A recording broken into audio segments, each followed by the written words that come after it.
Thank you, everybody. If those of you who don't know me, my name is Mathias Nordvig, teacher, professor at CU Boulder in Colorado, and this is my translation of the Völuspá, as I call it, the vision of the witch. Silence, I ask, of all holy kin, greater and lesser, descendants of Hyldyr. Further, you want me to tell of ancient wisdom, the first I remember. I remember the Earthuns in the early days, those who nurtured me in the past.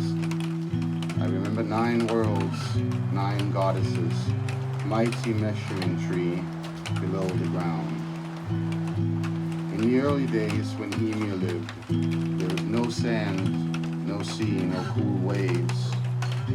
Earth did not exist, nor high heaven. There was no grass, only the great Ginnungagap.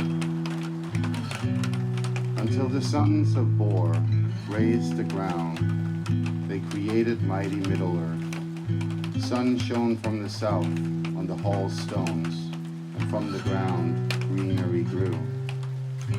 Sun reached southwards, in company of moon, her right hand on heaven's vault. Sun did not know where her place was. Moon did not know what his power was. Then all the mighty powers took to their ruling seats and discussed it. They gave name to night and no moon, morning and midday, afternoon and evening, and they counted the years. The Aesir convened on Hyldyr, where they built altars and high-tempered temples. They applied their power, bent gold, created tongs and tools. Happily they played tables in their yards. They won joy from the gold, until 3 came from Jotunheim, the powerful Thurs girls. Then all the mighty powers took to their ruling seats and discussed it. Who would create the dwarf king from Dremir's blood and Blauen's bones? There was Motsoknir, greatest among the League of Dwarfs, and Durin was second. They created the dwarfs in the shape of humans from earth, as spoken by Durin. Ni and Nidi, Nordi and Sudri, Östri and Vestri, Alfjof, Valin, Bivor, Balvor, Bombor, Nori, Aun, Annar, Ai, Mjölvitnir. Veik and Gandalf, Vindalf, Thráin, Þekk and Thorin, Vít and Lít, Nár and Nýrid, Regin and Rasvid. Now I have counted some dwarfs. Fili and Kili, Fundin Nali, Hepti Fili, Hanna Svir, Frau Hornbori, Freiken Loni, Örvangjari, Eikin Skalvi. And now I will count the dwarfs of Valin's league from Lova's kin, those who came from the hall stone to Örvang at Jörvavöld. There was Draupni and Dolkrasir, Hár and Högspori, Kleivan Glói, Skirvi, Virvi, Skalvi, Æi. Alv and Ingvi, Eikin Skalvi, Galar and Frosty, Finn and Ginnar. They will be revered as long as their descendants live. The offspring of Lova has been counted. Until 3 came from that group, powerful and loving to the houses of the Aesir. They found Ash and Embla with no skills, without faith. They had no intellect, no spirit, no color in their cheeks, and none of the gifts of life. Odin gave them intellect, Hrungnir gave them spirit, Lurder gave them color in the cheeks and the gifts of life. I know an ash that stands Its name is Yggdrasil. Tall and mighty, the trunk covered in white clay. Below it falls the dew in the valleys. Evergreen it stands eternally over Urt's well. 3 women, all wise, come from the lake that lies beneath. Urt is the name of one, the other Verandi. They carve rune sticks. Skuld is the third. They lay laws, choose lies for the children of the ages, and pronounce the ancient laws. This she remembers, the first war in the world, when Gyrtelveig was thrust on spears, in Hyde's hall and burnt to death. 3 times she was burnt, 3 times she was born, again and again, but she still lives.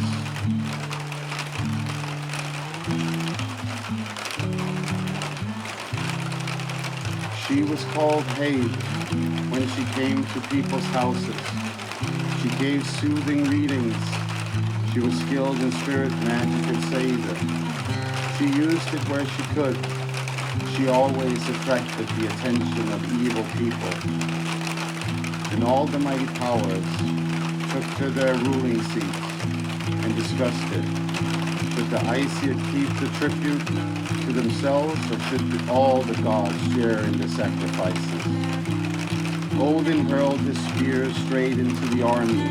This was the first war in the world. The fortress of the Aesir broke with war spells. Gobania desolated the grounds. And then all the mighty powers took to the ruling seats and discussed it. Who had mixed the air with foulness and given Or's girl to the Jotuns? Thor alone went to war there, gripped by rage. He rarely rests when such words reach him.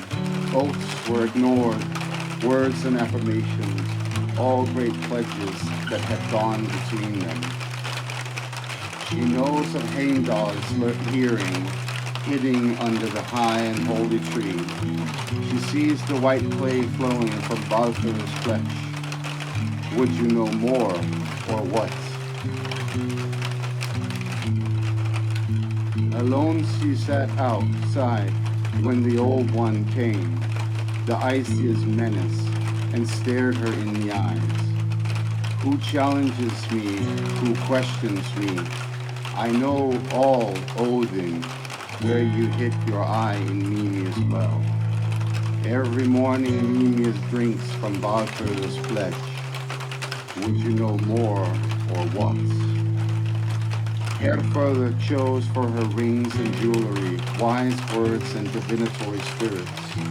She saw far and wide and throughout every world. She saw Valkyries in every corner, ready to ride to the gods. Skuld held a shield. Skögul was another. Gun, Hill, Gundul, and Gerskugul. Now I have counted Herjan's women, the Valkyries, ready to traverse the earth. I saw Baldur, the bloody god, Odin's child with dire fate, standing all grown, towering the plain, lean and beautiful, the mistletoe.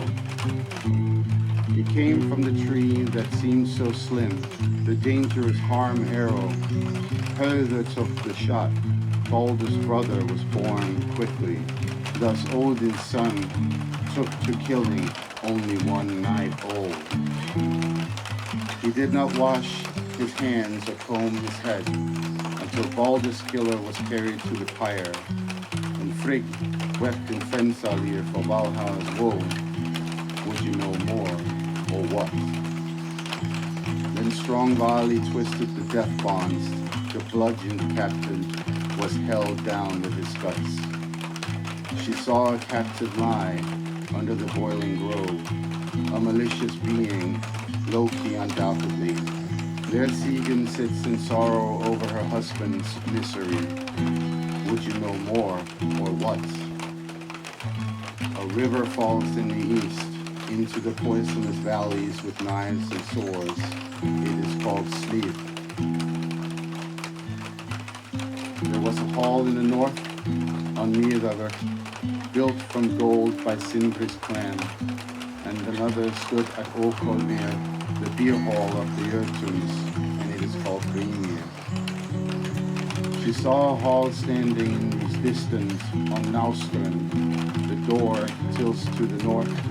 Poison drips from its ceiling, and snakes writhe in its floors.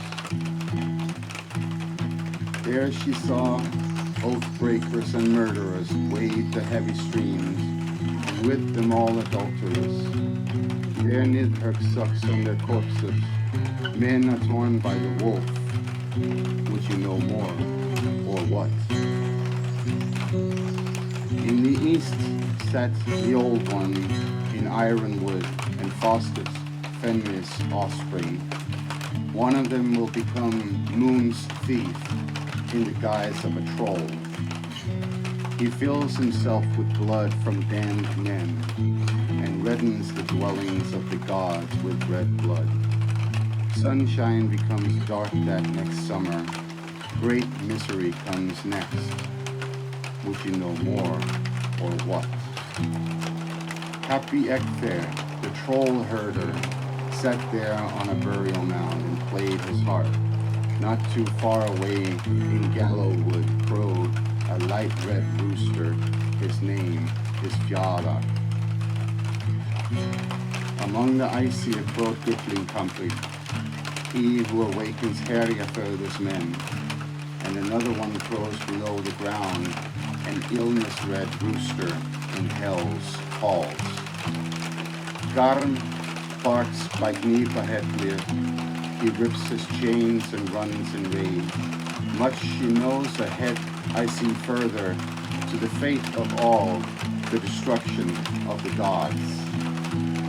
Brothers must battle one another, become each other's slayers, and sister sons will sever the bonds of kinship.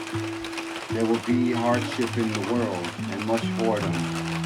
Axe age, sword age, shields smashed to pieces. Wind age, wolf age, until the world falls, no man will spare another. Mimia's sons play and measuring tree is set ablaze. As the old Jatlahorn resounds, Heimdall blows it loudly in the air, and Odin converses with Mimia's head. Ash Yggdrasil shakes as it stands. The old tree groans and the Jötun gets loose. Everyone on the road to hell is fearful as Surtur advances. Garm barks by Gnipahetlir. He rips his chains and runs in rage. Much she knows, ahead I see further, to the fate of all, the destruction of the gods. Hrimr rise from the east with his shield before him. Jormungand rise with monstrous rage. The snake shapes up waves, and the eagle calls. The ash-pale beak rips corpses, and Naglfar is loosened. A ship from the east brings the people of Muspet across the sea, and Loki steers. All the monstrous kin approach, and among them is Bile's brother. What's with the Aesir? What's with the elves? All of Jotunheim rumbles. The Aesir mumble at the council. The dwarfs moan in front of their stone doors. Rulers of the mountain, would you know more, or what? Stuart comes from the south with burning fire. Son of the death gods shines off his sword. Mountains crumble, trolls come forth. Everyone treads the way to hell, and the sky is torn apart. Then comes Hlyn's second sorrow. Odin rides to fight the wolf, and Bile's bright vanquisher attacks Surtur. Then Frigg's beloved will fall. Then comes the mighty son of Sigurd, Vidar, and kills the war wolf. He stabs Vilrung's son in the heart and avenges his father. Then comes the mighty son of Hyldyr. Odin's son goes to battle the wolf.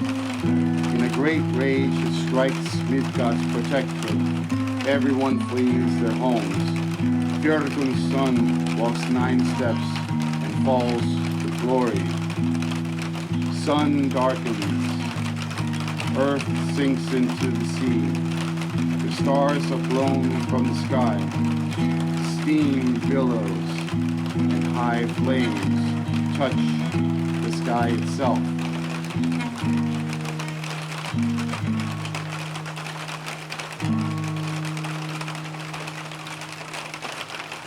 She sees another earth rise from the sea, eternally green, plunging waterfalls, eagles flying above, hunting fish in the falling rivers.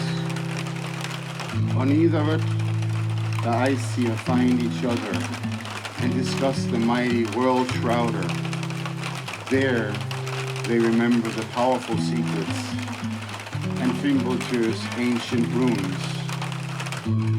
There they find in the grass the golden tablets and gather them again, those that they owned in ancient times. Unsown acres will grow with grain, evil will heal, Boulder will come. There he will live with Hyldyr in Proctor's halls. Happy are the war gods. Would you know more, or what?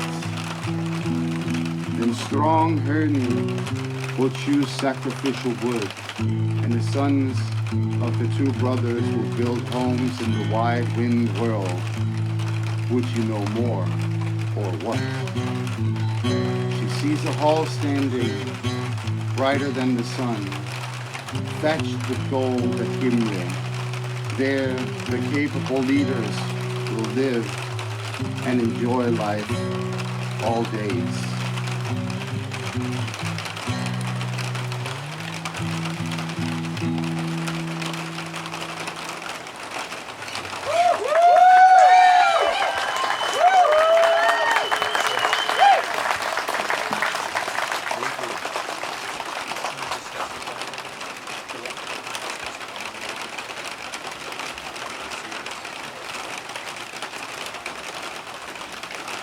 Yeah, so let me just give you a short rundown of the poem itself, what it's all about.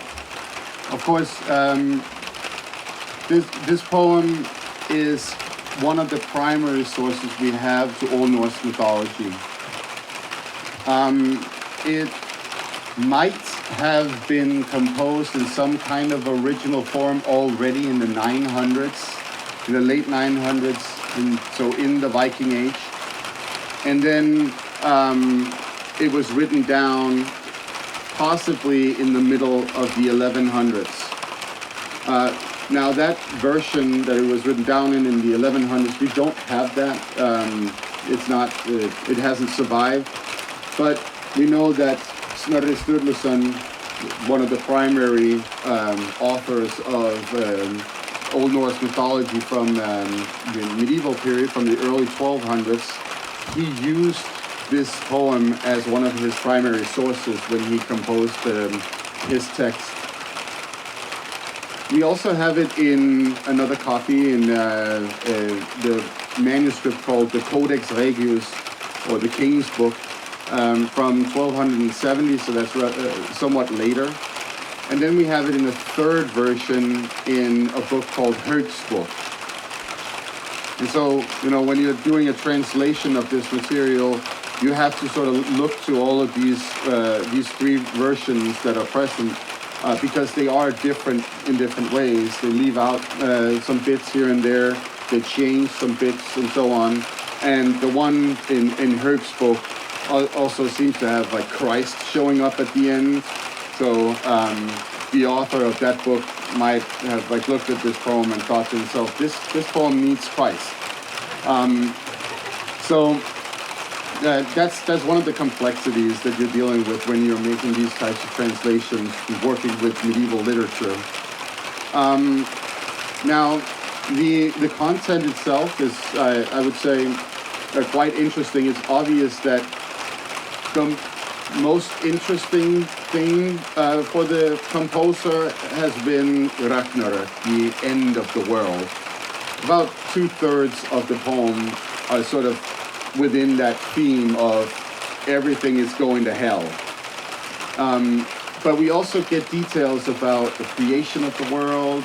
We get details about what happened in the beginning of time.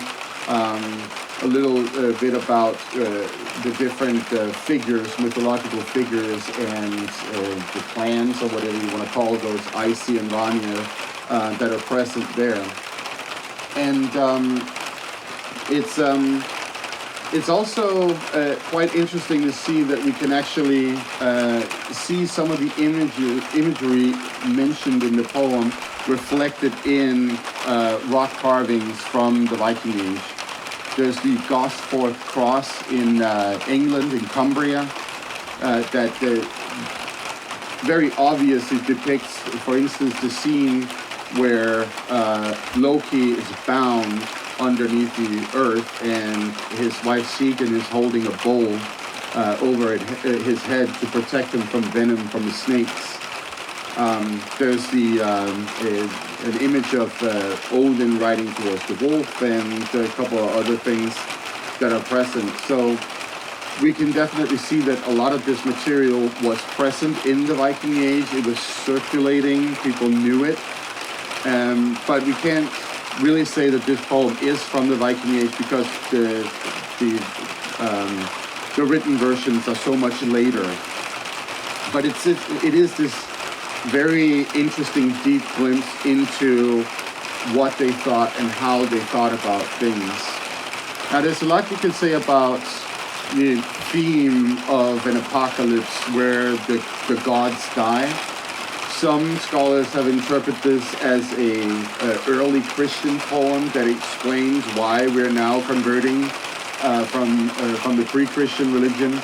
Others have explained it as sort of part of a much broader theme in mythologies, both in Europe and Asia and elsewhere around the world, of having these types of like apocalypses, that part of a natural cycle of death and rebirth and so on.